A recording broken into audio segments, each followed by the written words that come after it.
शिव जी ने वचन दिया सुख सुंदरी को, हे अशोक सुंदरी सुन, तू मेरी बेटी है। उसी तरह इस मृत्यु लोक में जन्म लेने वाला एक पुरुष एक स्त्री मेरा बेटा और बेटी कहलाएंगे। जो नारी जो पुरुष जो बेटा बेटी मेरे दरवाजे पर आएगा और एक लोटा जल समर्पित करेगा, वो जिंदगी में अशोक सुंदरी जैसे मैंने तुझे खाली नहीं भेजा वैसे वो भी मेरे दरवाजे से कभी खाली नहीं जाएगा। दातार तेरा संबंध एक बार मुझसे हो गया। जितनी मेरी जीजियां बैठी हैं और जितनी आस्था चैनल पर कथा सुन रहे हो, जितने फेसबुक यूट्यूब पर कथा श्रवण कर रहे हो, जितने मोबाइल पर कथा सुन रहे हो, जितने जितने बाहर बैठकर चाहे रोड पर बैठे हो, दुकान पर बैठे हो, पंडाल में बैठे हो, चाहे कहीं पर भी बैठकर कथा का रसतत्व ग्रहण कर रहे हो, आज बाबा के धाम से ये मान कर जाना कि हमारा और शंकर जी का रिश्ता क्या है। शिव जी को आज से अपना पिता मानना और तुम उसकी पुत्री हो जाना, संबंध फिर देखो बनेगा। एक बाप और बेटी का रिश्ता सबसे प्रबल रिश्ता होता है, सबसे प्रबल रिश्ता।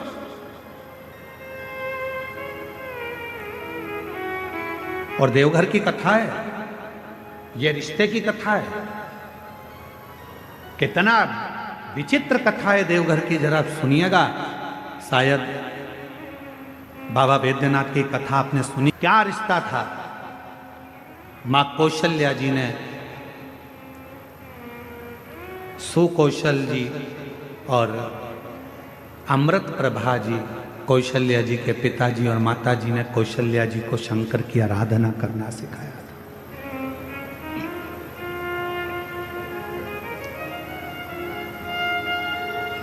कौशल्या मैया शिव जी की आराधना में ली।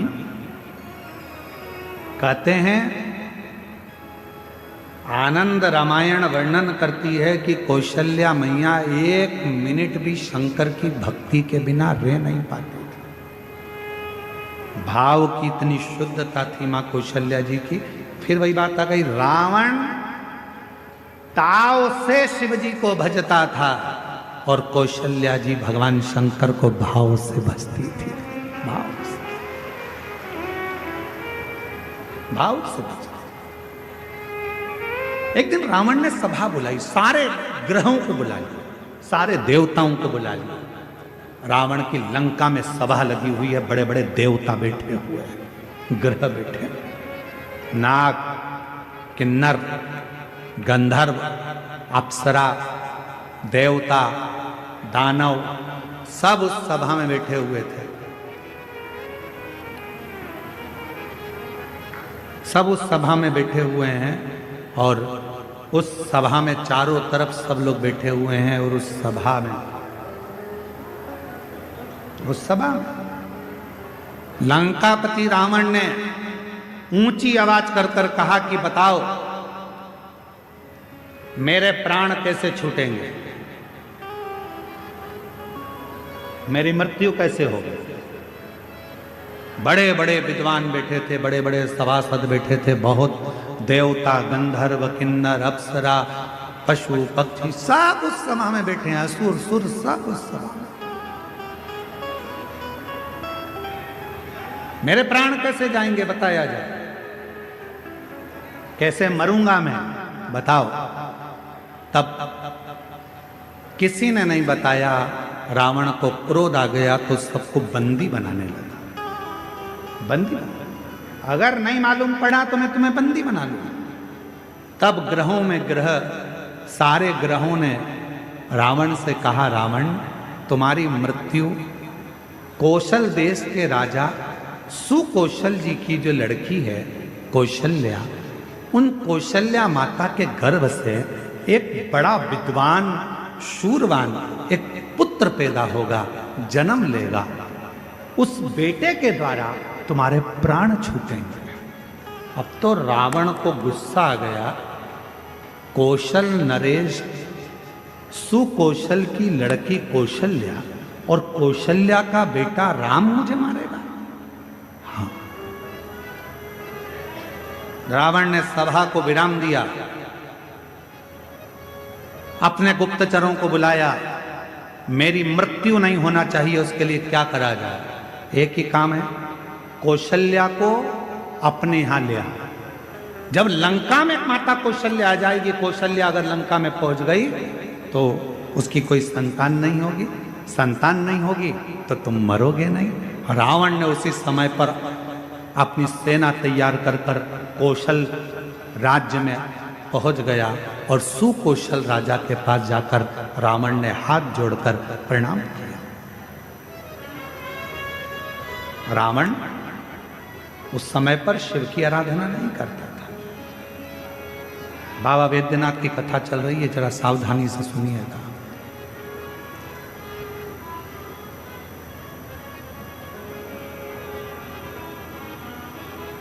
रावण उस समय शिव की आराधना नहीं करता था।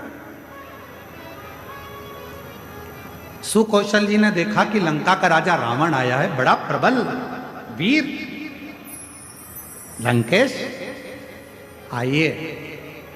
कैसे आना हुआ? सुकौशल जी ने जब पूछा तो रावण ने कहा कि हमको आपकी बेटी कौशल्या चाहिए। आप अपनी पुत्री कौशल्या को लंका ले जाने की आदेश दें। सुकौशल जी मुस्कुराकर बोले कि बेटी हमारी है, पर हमारी बेटी की आज्ञा के बिना हम कोई निर्णय नहीं ले सकते। कोई, मेरी बेटी की आज्ञा के बिना मैं कोई निर्णय नहीं ले सकता।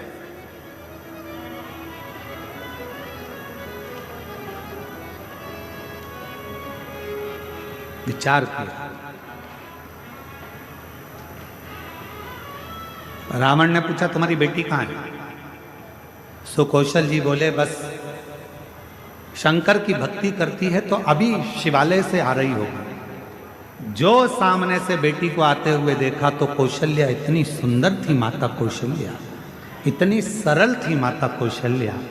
शिव का जो भक्त होता है उसमें सहजता, सरलता, नम्रता अपने आप दिखती है, उसको दिखाया नहीं जाता। सरल, शिव जैसा भोला, शंकर जैसा सहज कौशल्या जी। लंकापति रावण ने कौशल्या जी को देखा तो कहा आप ही कौशल्या? हाँ, कोई नहीं।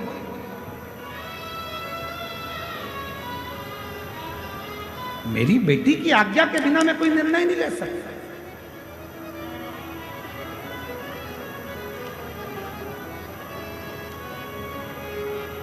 विचार किया। रावण ने पूछा तुम्हारी बेटी कहां है? सुकौशल जी बोले बस शंकर की भक्ति करती है तो अभी शिवालय से आ रही होगी। जो सामने से बेटी को आते हुए देखा तो कौशल्या इतनी सुंदर थी, माता कौशल्या इतनी सरल थी, माता कौशल्या। शिव का जो भक्त होता है उसमें सहजता, सरलता, नम्रता अपने आप दिखती है, उसको दिखाया नहीं जाता।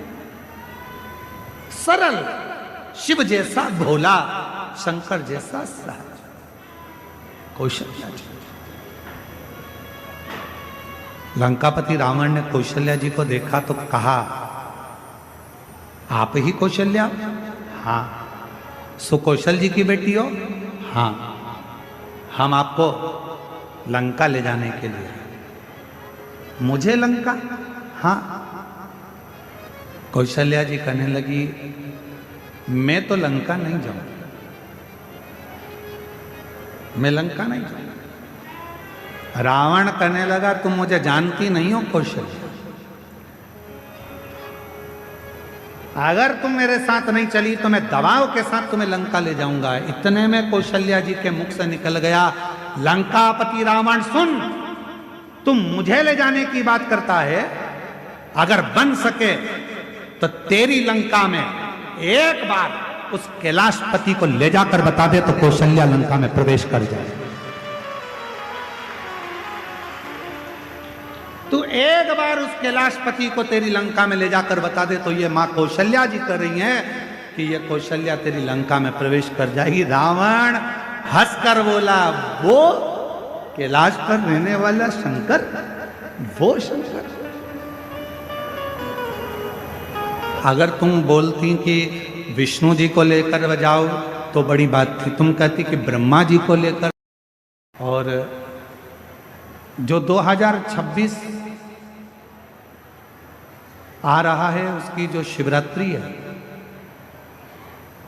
वो ऐसी शिवरात्रि आ रही है जिस शिवरात्रि में अगर 3 दिवस तक घर के अंदर रखकर बेलपत्र के वृक्ष की सेवा कर कर और बेलपत्र को वृक्ष को शिवरात्रि के 2 दिवस में उसको यदि किसी स्थान पर रोपित किया जाएगा, जो व्यक्ति जिस घर से उसको रोपित करेगा, लगाएगा और उस वृक्ष की परवरिश करेगा, उसकी जिंदगी में कभी संपदा की कमी नहीं आएगी। ऐसी शिवरात्रि शायद पहली बार ऐसा योग बन रहा है, तो हम पूर्ण भरोसे के साथ कहते हैं कि विठलेश सेवा समिति कुबेरेश्वर धाम इस शिवरात्रि को हरित शिवरात्रि के रूप में, ग्रीन शिवरात्रि के रूप में मनाएगा। अब की बार जो शिवरात्रि होगी उसको ग्रीन शिवरात्रि के रूप में हम लोग उसको मनाएंगे। और लगभग जितने श्रोता जैसे पार्थिव शिवलिंग का पूजन करते हैं अपने घरों में, लगभग करोड़ों 10 करोड़ से ऊपर शिवभक्त पार्थिव शिवलिंग का पूजन करते हैं, वैसा विश्वास है कि 2026 में जो महाशिवरात्रि फरवरी महीने में जो आ रही है उसको ग्रीन शिवरात्रि के रूप में, हरित क्रांति के रूप में, हरि शिवरात्रि के रूप में हम उसको मनाएंगे। और पूरा भारत ही नहीं, पूरा देश विदेश एक बेलपत्र का वृक्ष जरूर लगाएगा और करोड़ों वृक्ष इस पृथ्वी की शोभा बढ़ाएगा। करोड़ों पूरा विश्व, पूरा भारत देश इस ग्रीन शिवरात्रि से जुड़ेगा और वृक्षारोपण करेगा। लगभग करोड़ों वृक्ष एक ही दिन में शिवरात्रि के पावन अवसर पर, जैसे हमारे आज बिरसा मुंडा जी की इस पवित्र, भगवान श्री बिरसा मुंडा जी की पवित्र 150वीं जयंती के अवसर पर उन्होंने कहा था, जल, जंगल और जमीन, इन तीनों को बचाना। तो अगर वृक्षारोपण होता है, और माननीय आर्य जी ने भी कहा कि 1 लोटा जल चढ़े तो शिव पर भी चढ़े और वृक्ष पर भी चढ़े, तो वो पूरी प्रकृति को हरा भरा रखेंगे। आप लोग साथ दोगे ना? जम के बोलो जरा, तैयार हो सब एक पेड़ लगाने को बड़े आनंद के साथ? तो उस वृक्ष को ऐसे ही नहीं लगाना है। शिवरात्रि पर जो वृक्ष लगाया जाएगा, पहले उसको अपनी बेटी की तरह परवरिश करना है, घर के अंदर लाकर 3 दिन तक। और पूरा क्रम शंकर जी के साथ जैसे बेटी के मंगल विवाह का होता है, ऐसा शिव के साथ में पाणी ग्रहण संस्कार का भाव रखकर उसका खूब पोषण कर कर, और फिर शिवरात्रि के दिन बाबा देव अधिदेव महादेव से कामना कर कर कि बाबा मेरी सुख समृद्धि लक्ष्मी वृद्धि करना, वैभव देना। जैसे जैसे ये वृक्ष बढ़ता जाए वैसे हमारे जीवन में संपदा बढ़े, सुख बढ़े। इस भाव से उस वृक्ष को अपने आसपास में लगाकर उसको बड़ा करने का प्रयास। और जल अवश्य, हर हर शिव कथा कर।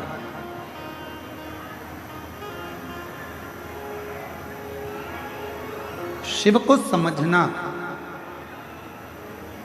भगवान शंकर की अविरल भक्ति को समझना, भगवान देवाधिदेव महादेव के विश्वास को, भरोसे को समझना कठिन। स्वयं ब्रह्मा जी भी नहीं समझ पाए।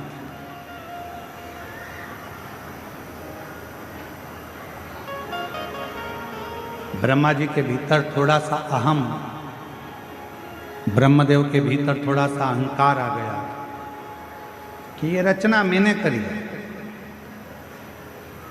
ये रचना करता मैं हूं।